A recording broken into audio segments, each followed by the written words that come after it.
Le soleil couchant embrasait l'horizon, projetant des reflets dorés sur l'eau calme du port de Cassis. La brise saline caressait ma peau, tandis que j'observais les derniers préparatifs du yacht où aurait lieu la fête d'anniversaire de mon épouse, Catherine. Une fête somptueuse, digne d'elle, où tout devait être parfait.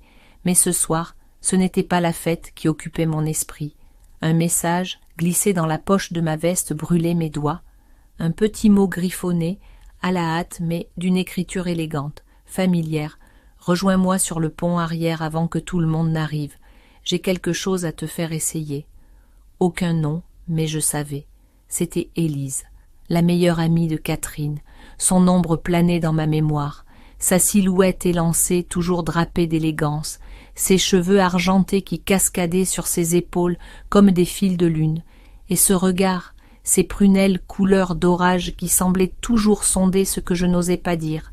J'avais toujours entretenu avec elle une relation d'une parfaite courtoisie, mais il y avait quelque chose d'indéfinissable entre nous. Un murmure sous la surface, un frisson qui m'avait effleuré plus d'une fois lorsqu'elle posait sa main sur mon bras, ou lorsque nos regards se croisaient plus longtemps que nécessaire. Je savais que je ne devrais pas, mais je suis allé la retrouver. Le pont arrière était désert. Le clapotis des vagues contre la coque du yacht rythmait le silence, interrompu seulement par le lointain brouhaha des préparatifs. Élise était là, adossée à la balustrade, une coupe de champagne à la main, elle m'attendait.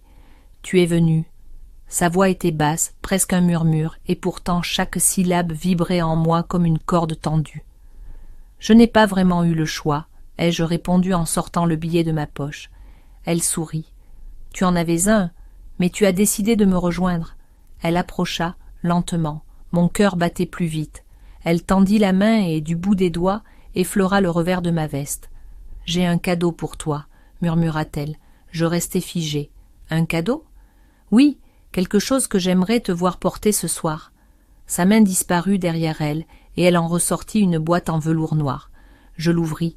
À l'intérieur, un bracelet en argent, finement ciselé, reposait sur un coussin de satin. « C'est magnifique, mais... » Elle posa un doigt sur mes lèvres, interrompant ma question.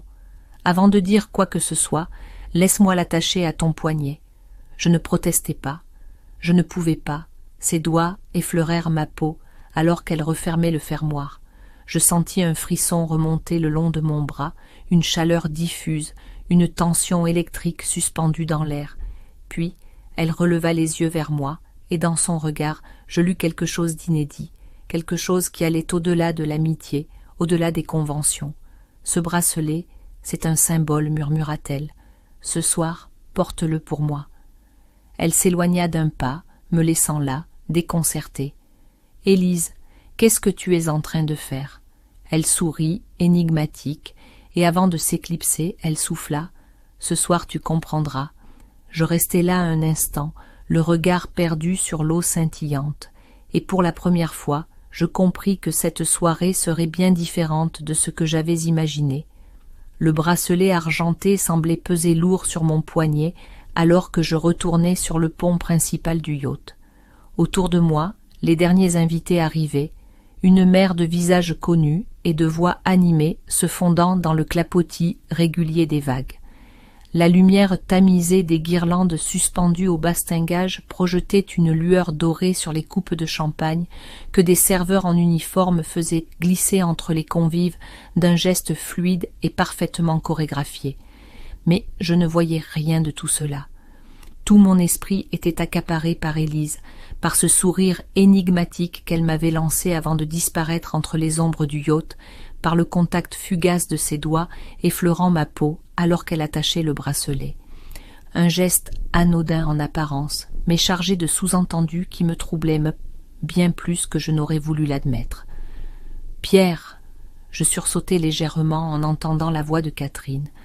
Ma femme venait d'apparaître à mes côtés, radieuse dans sa robe bleu nuit, ses cheveux relevés en un chignon élégant qui dévoilait la courbe gracieuse de sa nuque. Elle portait son collier de perles préféré, celui que je lui avais offert pour notre 30e anniversaire de mariage, et son sourire était aussi chaleureux que sincère.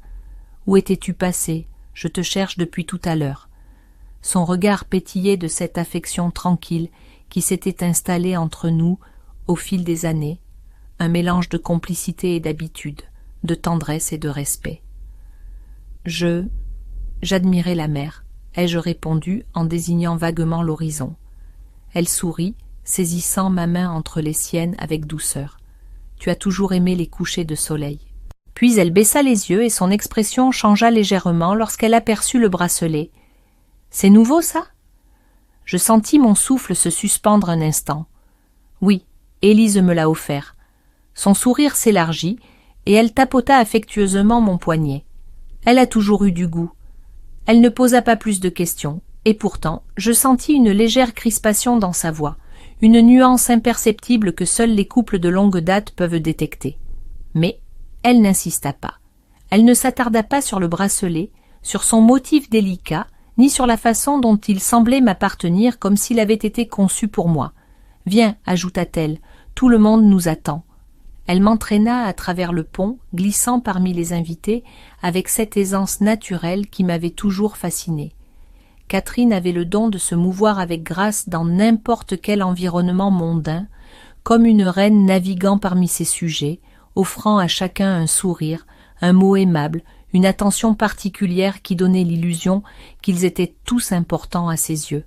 Et pourtant, alors que je la suivais, mon esprit n'était plus entièrement à elle. Il était ailleurs, retenu dans un autre regard, une autre présence. Puis, comme si elle avait entendu mes pensées, Élise apparut dans mon champ de vision.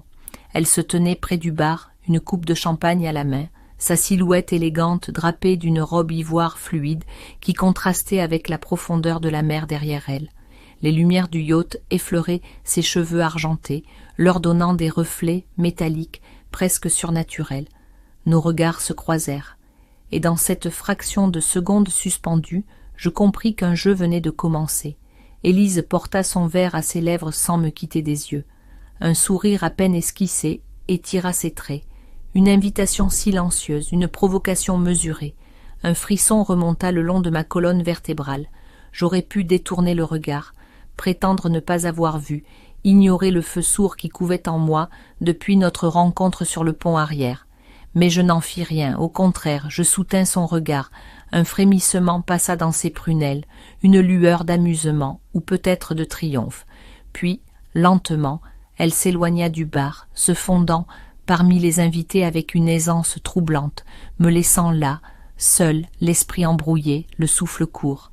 « Pierre ?» Catherine venait de se retourner vers moi, la tête légèrement inclinée, une ombre de perplexité dans les yeux.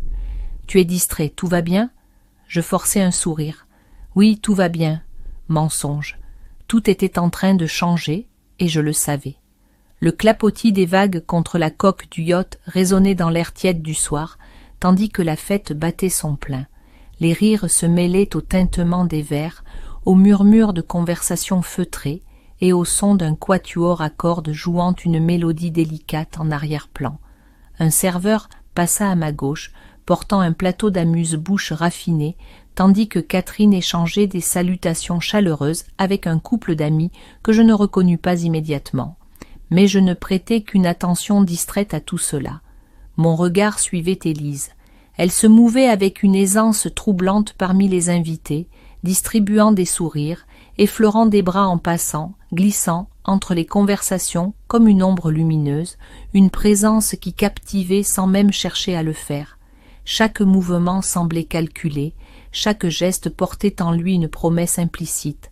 Et ce bracelet, ce simple bijou à mon poignet, me semblait brûler ma peau comme une marque invisible, un pacte silencieux que je n'avais pas encore pleinement compris. Catherine, absorbée dans une discussion animée avec une amie d'enfance, relâcha la pression de sa main sur la mienne. Un détail anodin, une liberté à peine perceptible, mais Élise l'avait remarqué. Nos regards se croisèrent à nouveau à travers la foule. Un éclat de défi dans ses yeux, une invitation qui ne nécessitait aucun mot. Puis, sans la moindre hésitation, elle pivota gracieusement et s'éloigna, disparaissant derrière une arche qui menait à l'un des salons intérieurs du yacht.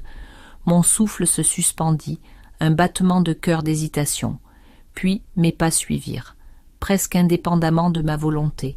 Je traversai la foule échangeant quelques sourires distraits avec des connaissances qui m'adressaient un salut poli. Mon esprit bourdonnait d'une tension étrange, d'un vertige que je n'avais pas ressenti depuis des années. Ce n'était pas seulement l'attrait d'Élise, ni même ce jeu silencieux qu'elle avait initié. C'était le danger, le frisson d'une limite sur le point d'être franchie, d'un équilibre fragile sur lequel je vacillais, pris entre la loyauté et le désir, entre la raison et une impulsion sourde qui s'éveillait au creux de ma poitrine. J'entrai dans le salon faiblement éclairé, un espace plus intime où quelques invités se tenaient encore en petits groupes, bavardant à voix basse.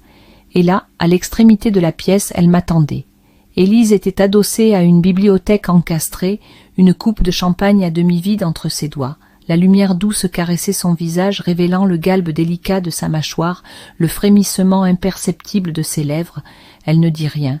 Elle ne fit aucun geste pour m'inviter à la rejoindre, mais elle savait que j'avancerais, et je le fis, lentement, comme attiré par une force invisible, comme un homme s'approchant du bord d'un précipice, fasciné autant qu'effrayé par le vide sous ses pieds. Lorsque je fus enfin à sa hauteur, elle posa son regard sur moi, une lenteur délibérée, un voile d'intensité qui me coupa presque le souffle. « Pierre » murmura-t-elle en penchant légèrement la tête, son souffle frôlant ma peau. Je me demandais si tu viendrais. Elle savait que j'étais là. Elle savait que je n'aurais pas pu faire autrement. Je me raclai la gorge, cherchant à rassembler un semblant de contrôle sur cette situation qui m'échappait, seconde après seconde. « Pourquoi m'as-tu fait venir ici ?» Un sourire apparut sur ses lèvres, un de ces sourires qui ne dévoilent rien et promettent tout à la fois. Parce que je voulais te voir autrement qu'au milieu de la foule. Son regard descendit lentement vers mon poignet, effleura le bracelet qu'elle m'avait offert. Et je voulais m'assurer que tu comprennes ce que signifie le porter. Un frisson remonta le long de mon échine. Et qu'est-ce que cela signifie, Élise ? Elle ne répondit pas immédiatement. Au lieu de cela, elle tendit la main et ses doigts glissèrent lentement sur mon poignet, effleurant le métal froid du bijou, puis la chaleur de ma peau en dessous. Son toucher était léger, presque imperceptible, mais je sentis chaque millimètre de ce contact s'imprimer dans ma chair comme une brûlure douce et délicate. Cela signifie, Pierre, que tu es prêt. Prêt pour quoi ? Son sourire s'accentua légèrement. Puis, dans un geste aussi fluide que naturel, elle leva sa coupe de champagne et l'approcha de mes lèvres. « Bois » murmura-t-elle. J'hésitai une fraction de seconde, mais il était trop tard. Le simple fait d'être ici, devant elle, dans ce salon feutré où la fête ne résonnait que comme un écho lointain, était déjà une réponse. J'ouvris les lèvres et laissai le champagne glisser sur ma langue. Élise recula légèrement, satisfaite. Puis, lentement, elle tendit la main et laissa glisser le bout de ses doigts le long de ma manche, frôlant mon bras comme on effleure un secret, un murmure silencieux glissait sous la peau. Son regard ne quittait pas le mien. « Tu ressens cette tension, Pierre ?» Ma respiration était plus courte que je ne l'aurais voulu. « Oui. »« Tu crois que je ne la ressens pas aussi ?» Je ne répondis pas, parce que la réponse était évidente. Il y avait cette électricité suspendue entre nous, un fil invisible tendu à l'extrême, prêt à céder à la moindre impulsion. Élise laissa un silence s'étirer, puis, d'un geste lent et mesuré, elle fit un pas de côté, s'écartant juste assez pour que mon regard capte une porte entr'ouverte derrière elle. Un souffle d'air tiède s'y engouffrait doucement, soulevant les voilages légers d'un salon plus privé, plus isolé. Elle n'eut pas besoin de parler. Tout était là, dans ce regard, dans cette invitation silencieuse qui suspendait le temps autour de nous. Un choix, un pas, un moment où l'irréversible pourrait commencer, et je savais déjà que j'allais le faire. L'espace entre nous s'était réduit à un souffle, un battement d'ailes invisible qui flottait dans l'air, chargé de cette tension sourde que nous n'avions plus besoin d'exprimer en mots. Le champagne glissait encore sur ma langue, une note pétillante qui contrastait avec la chaleur diffuse qui s'installait dans mes veines, amplifiée par la conscience aiguë de ce qui était en train de se produire. Elle ne bougeait plus, elle attendait. Et moi, figé à quelques centimètres d'elle, je sentais cette frontière invisible, fragile, vaciller entre nous, cette ligne ténue entre le contrôle et l'abandon, qui n'attendait qu'un souffle pour être franchi. Je pouvais encore partir, je pouvais encore prétendre que tout ceci n'était qu'un jeu, un malentendu, une simple erreur de perception qui s'évanouirait dès que je détournerais les yeux. Mais Élise savait que je ne partirais pas, et je savais que je ne voulais pas partir. Mon regard glissa un instant vers la porte entr'ouverte derrière elle, ce passage dissimulé vers un ailleurs inconnu, un ailleurs que je n'avais jamais osé imaginer jusqu'à ce soir. Elle vit ce regard, elle comprit, et elle sourit, un sourire lent, mesuré, une promesse silencieuse dans la courbe délicate de ses lèvres. Puis, sans précipitation, elle fit un pas en arrière, juste un pas, assez pour m'offrir une échappatoire, ou une invitation.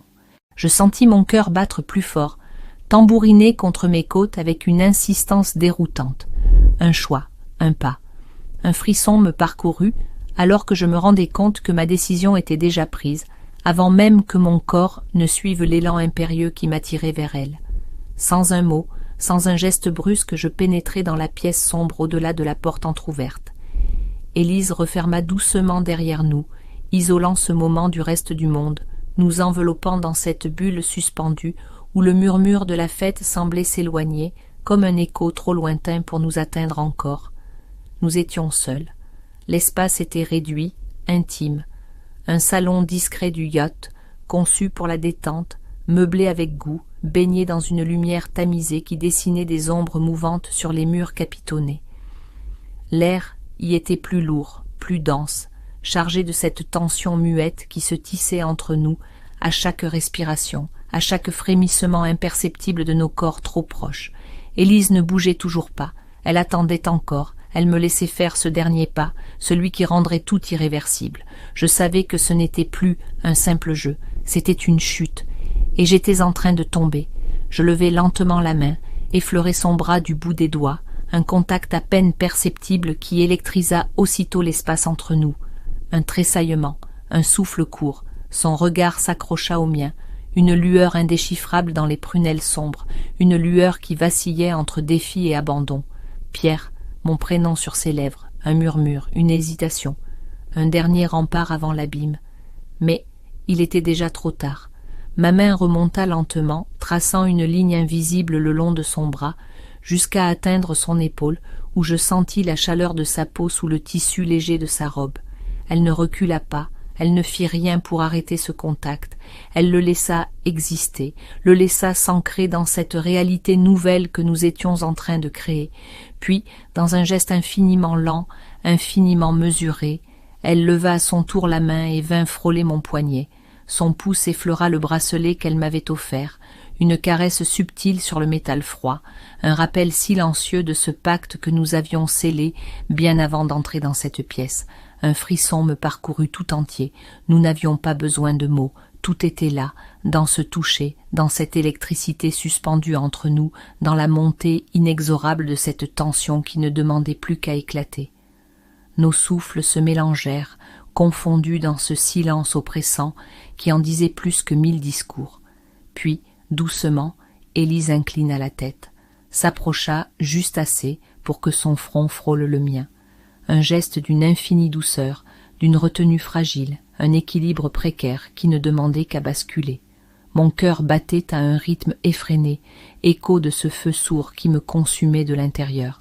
Tout s'effaçait autour de nous, la fête, les invités, Catherine, la mère. Il n'y avait plus que nous, un souffle, un battement de paupières, un frôlement à peine perceptible. Et pourtant, dans cet instant suspendu, dans cet effleurement presque inexistant, tout changea, tout bascula, et nous le savions. Un souffle suspendu entre nous, une seconde étirée à l'infini, une tension qui vibrait dans l'espace réduit de cette cabine où la lumière tamisée dessinait des ombres incertaines sur nos visages. Le silence chargé de 1000 promesses pesait sur mes épaules, sur ma poitrine, sur chaque battement irrégulier de mon cœur qui cognait contre mes côtes comme un tambour insistant. Élise n'avait pas reculé. Elle était là, son front effleurant le mien, ses lèvres à une respiration des miennes, ses yeux ombrés de ce trouble indéchiffrable, m'observant comme si elle attendait une décision que je n'avais pas encore prise, mais que mon corps semblait réclamer avec une ferveur que je ne pouvais plus ignorer. Ma main, encore posée sur son bras, glissa lentement, timidement, le long de sa peau frémissante, explorant ce territoire interdit avec une précaution que je n'avais jamais connue. « Pierre !» Son murmure se perdit entre nous, un appel à peine audible, une invitation qu'elle n'osait pas formuler entièrement, mais qui transparaissait dans chaque détail de son visage, dans la courbe incertaine de ses lèvres, dans la manière dont son souffle s'accélérait à l'unisson du mien. C'était un point de non-retour, un précipice devant lequel nous nous trouvions, hésitant encore à nous y abandonner totalement, alors que tout nous y poussait avec une force irrépressible. Je pouvais encore me reculer, je pouvais encore effacer cette proximité brûlante et prétendre que rien de tout cela n'avait existé. Mais je savais que ce serait un mensonge, je savais que cette tension entre nous ne disparaîtrait pas, elle existerait toujours, suspendue dans l'air, prête à nous rattraper au moindre regard échangé, à la moindre occasion où nos corps se frôleraient à nouveau. Et je savais aussi que je ne voulais plus lutter. Alors, sans réfléchir davantage, je cédai. Je franchis la ligne. Dans un mouvement imperceptible mais irrévocable, mes lèvres effleurèrent les siennes, une pression à peine existante, un contact presque irréel et pourtant suffisant pour incendier tout ce qui brûlait déjà en moi. Élise ne recula pas, au contraire, elle s'abandonna à ce baiser, comme si elle l'avait attendu depuis toujours, comme si elle avait su, bien avant moi, que ce moment finirait par arriver, qu'il était inévitable. Ses doigts glissèrent le long de mon bras, s'accrochèrent légèrement à ma veste comme si elle craignait que je m'échappe. Mais je n'avais nulle part où fuir. J'étais à elle dans cet instant suspendu, dans ce secret que nous venions de créer, dans cette réalité qui nous appartenait désormais. Le baiser s'intensifia, lentement, presque douloureusement, comme une faim longtemps réprimée qui osait enfin s'exprimer. Je sentis son souffle se briser contre ma peau, une hésitation mêlée à une certitude nouvelle. Nos corps s'étaient rapprochés sans que nous nous en rendions compte, comme aimantés l'un à l'autre, pris dans cette fièvre douce et impitoyable qui nous enserrait. Puis, soudain, comme frappés par une révélation brutale, nous nous séparâmes. Un battement de cœur, un silence. Nos respirations erratiques emplissaient l'espace confiné de la cabine, témoin invisible de ce que nous venions de faire. Élise recula légèrement, ses lèvres encore entr'ouvertes, sa poitrine se soulevant au rythme précipité de son souffle. Dans ses yeux, je lus l'écho du même trouble qui m'envahissait. Mais il n'y avait pas de regret, il n'y avait pas de retour en arrière possible. Ce baiser venait de tout changer. Il avait brisé une barrière que nous ne pourrions plus jamais reconstruire, ouvert une porte qui ne pourrait plus jamais se refermer. Je voulais parler, dire quelque chose, briser ce silence assourdissant qui menaçait de nous engloutir. Mais Élise fut plus rapide. Elle posa ses doigts sur mes lèvres, un sourire énigmatique étirant doucement le coin de sa bouche, et souffla dans un murmure « Ne dis rien ». Puis, d'un pas fluide, elle se détourna et disparut par la porte, me laissant seule avec le goût de son baiser encore brûlant sur ma bouche, avec le poids de ce moment gravé en moi, avec cette certitude implacable que, quoi qu'il advienne, nous venions de franchir une ligne que nous ne pourrions jamais effacer.